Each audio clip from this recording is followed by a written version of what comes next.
जी ने कहा, हे देव, अनेक प्रकार के भक्ति मार्ग धरियो का भक्ति मार्ग आपने मुझसे कहा और भक्तजनों की उत्तम गति को भी कही।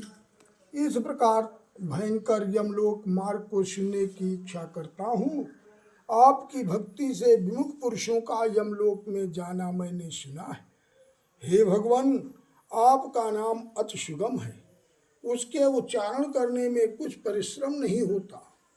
सबके मुख में जिह्वा भी है, फिर भी नरक में जाते हैं।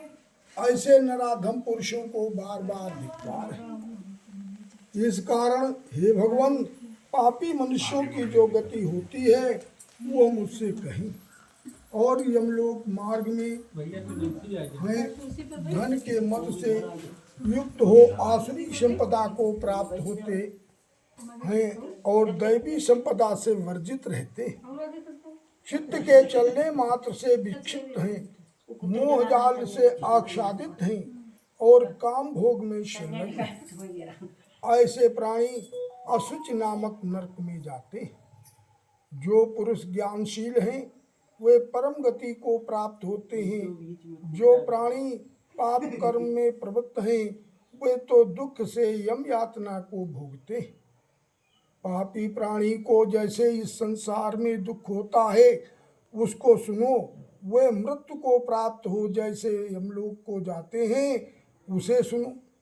सुकृत या दुष्कृत भोग कर अर्जित कर्म के योग बल से वृद्धावस्था में व्याधि उत्पन्न होती है।